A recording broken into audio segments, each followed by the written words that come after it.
Hello, everyone. On today's podcast episode, I'm going to talk about death and murder and how, perspective determines whether, something is cruel or not cruel, right? So let me give you an example. Let me give you an idea of what I'm trying to say. If you read the Bible, you read that, there are many passages in the Bible where God kills certain groups of people, right? Seeing that, you will start to think that God is a cruel villain, right? Because why does God kill people? And I have to tell you, that's a foolish mindset. You know why? Blaming God for killing people is a foolish mindset. Why? It's because you don't truly understand what God is. When you don't truly understand what God is, that's when you start assuming that God is a human being. God behaves like a human being. God's mindset is the mindset of a human being. You first have to reason, is God a human being? Before you start blaming God for what he does, you first have to realize, is God a human being? If God isn't a human being, why are you treating God like a human being? Think about it.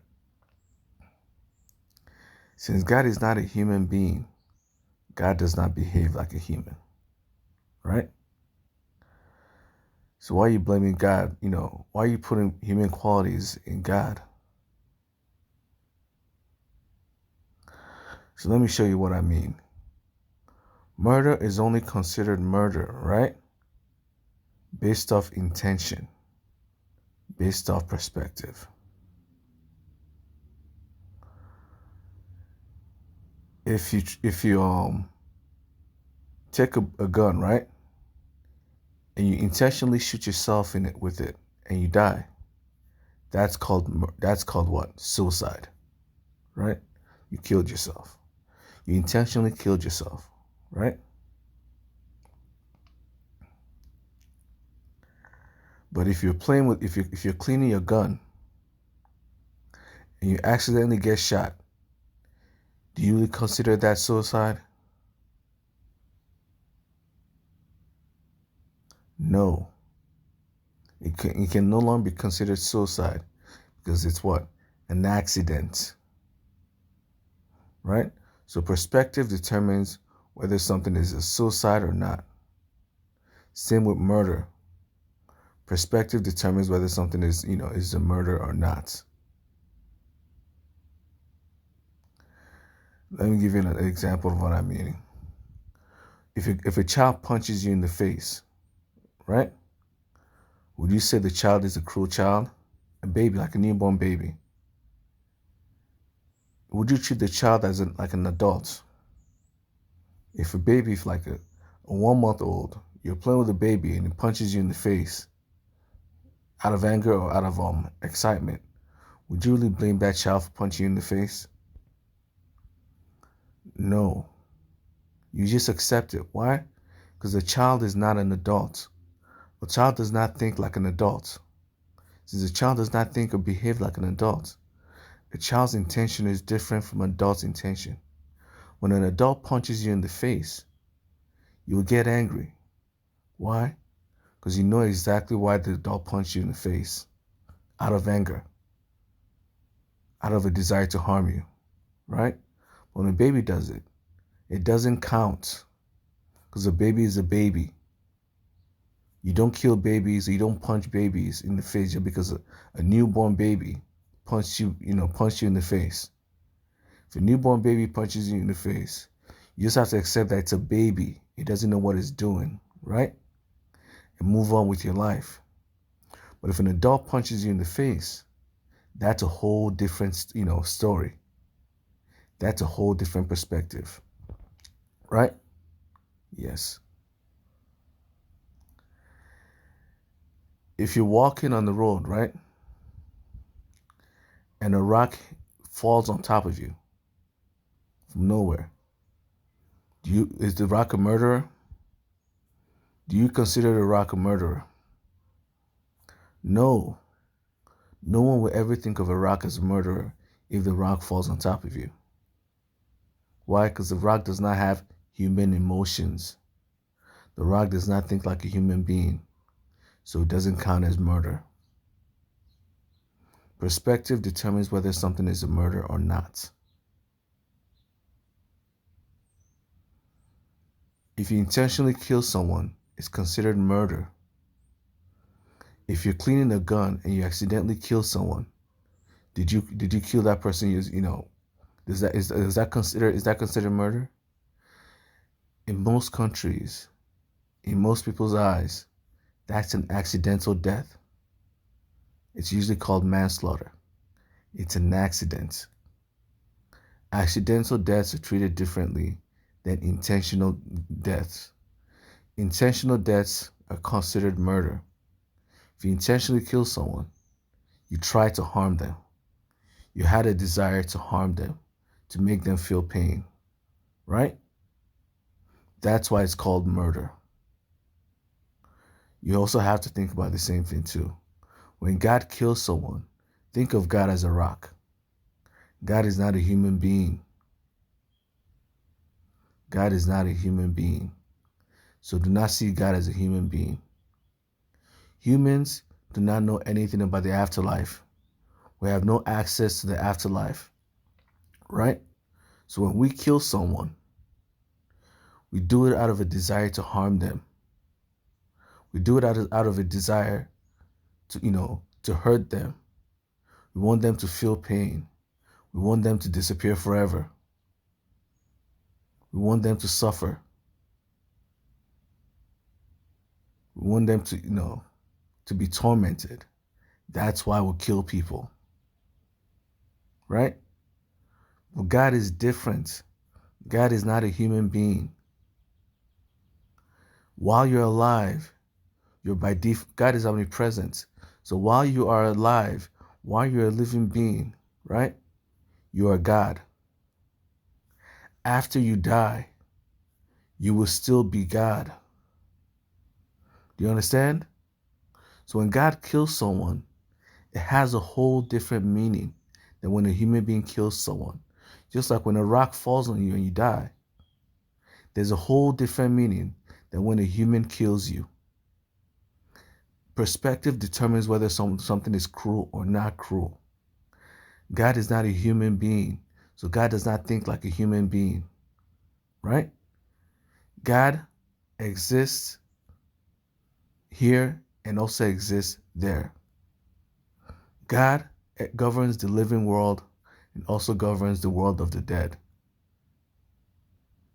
Life is God. Death is also God. Before is God. After is also God. Left is God.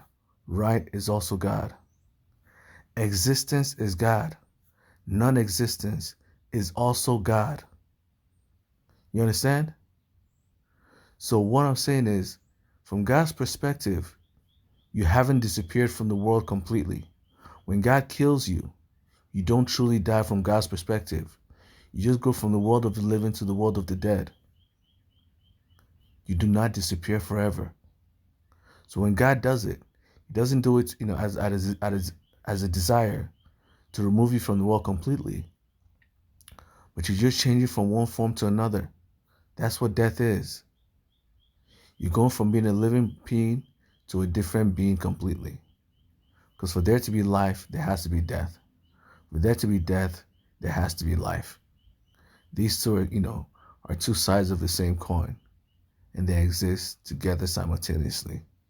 For there to be existence, there has to be non-existence.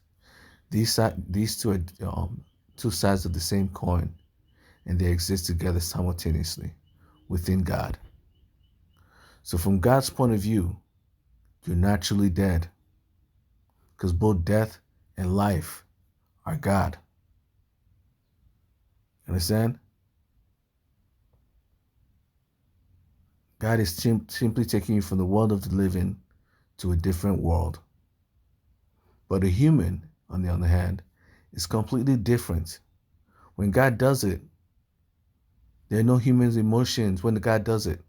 There are no human emotions fueling God's behavior. God does it from his own free will. God does it using a whole different, desire. Understand? The perspective is different. So the action can be considered the same thing. When a human kills you, it kills you out of anger. I'm talking about murder right now. When a human kills you, he wants you to be hurt. He wants you to disappear forever. When God does it, it's the equal and opposite. Why? Because you're God.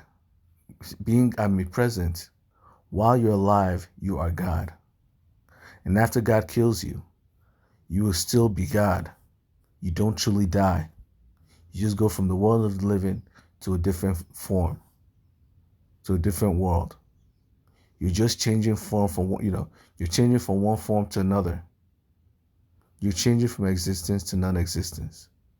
Or you're changing from left to right. You're changing from the future to the past. You're changing from the past to the future. You're changing from small to big, or you're changing from big to small. From God's perspective, these things are all equal. There's no difference between the two. Perspective governs what's existence, what doesn't exist.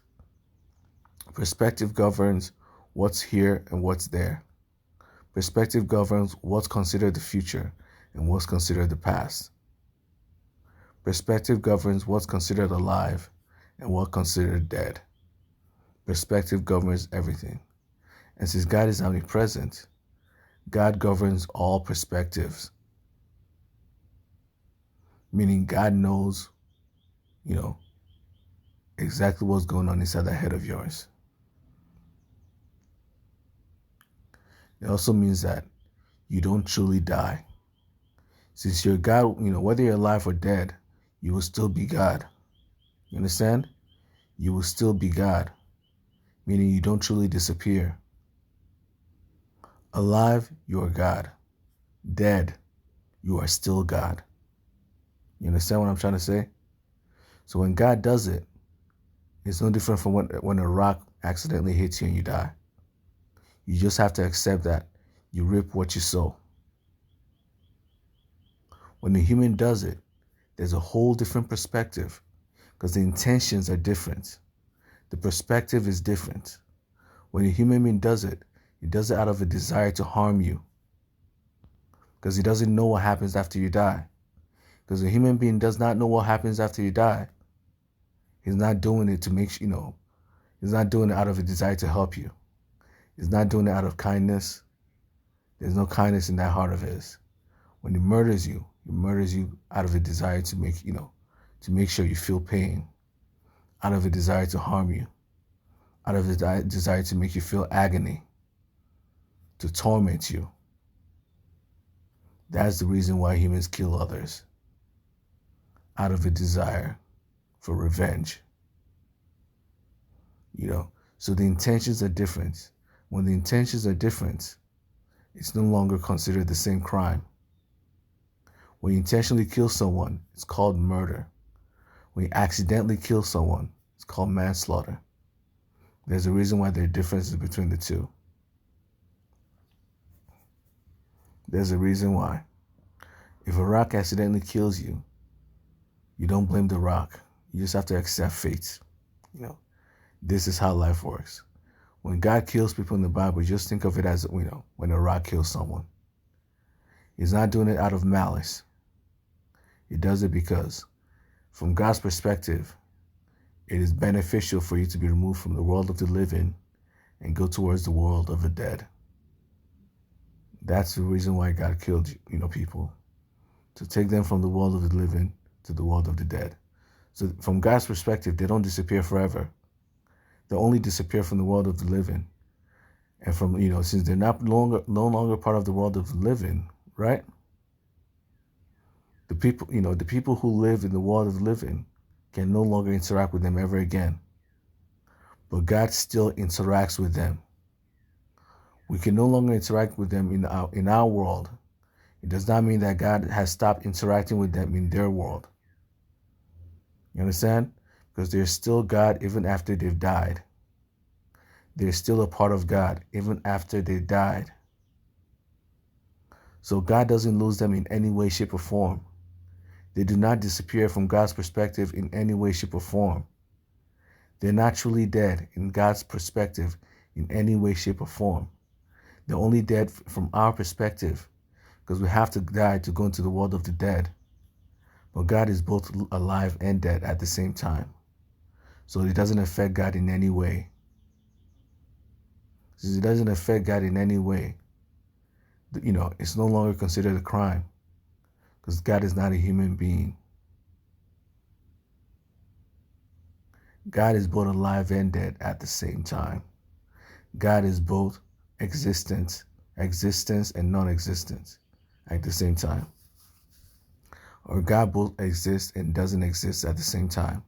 Why? Because for existence to exist, non-existence must also exist. Right? You can't explain existence without non-existence. You can't explain non-existence without existence.